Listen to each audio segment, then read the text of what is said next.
ఒక విద్యార్థి నాయకుడు తెలంగాణ ఉద్యమంలో దాదాపు 300 కేసులు ఎదుర్కొన్నటువంటి ఒక సుమన్ కేమో ఒక చట్టం వర్తిస్తుంది.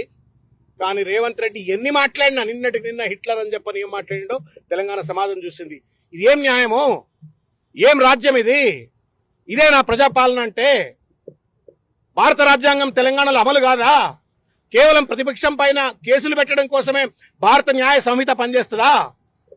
ఇష్టం వచ్చినట్టు వాళ్ళ చట్టాన్ని చుట్టంగా మార్చుకొని వాళ్ళ బీఆర్ఎస్ పార్టీ కార్యకర్తల పైన, సామాజిక మాధ్యమకారుల పైన ఇష్టం వచ్చినట్టు కేసులు పెట్టే రేవంత్ రెడ్డి ప్రకృతి ధర్మానికి విరుద్ధంగా పోతా ఉన్నాను, రాజధర్మానికి విరుద్ధంగా పోతా ఉన్నాను. ఇవాళ నిన్ను ప్రశ్నించడమే నేరం అయితే మరి నువ్వు బూతులు తిడితే నేరం ఎందుకు కాదు రేవంత్ రెడ్డి? నీ మాటలు తప్పు అని చెప్పనంటేనే నేరం అయితే నువ్వు ఇష్టం వచ్చినట్టు మనుషులను చంపండి, కొట్టండి అని చెప్పని, ఉరిదీయండి అని చెప్పని, రాళ్లతో కొట్టండి అంటే నేరం కాదా రేవంత్ రెడ్డి? మేము పోలీసు వాళ్ళకు కూడా విజ్ఞప్తి చేస్తా ఉన్నాం. Everyday is not a Sunday.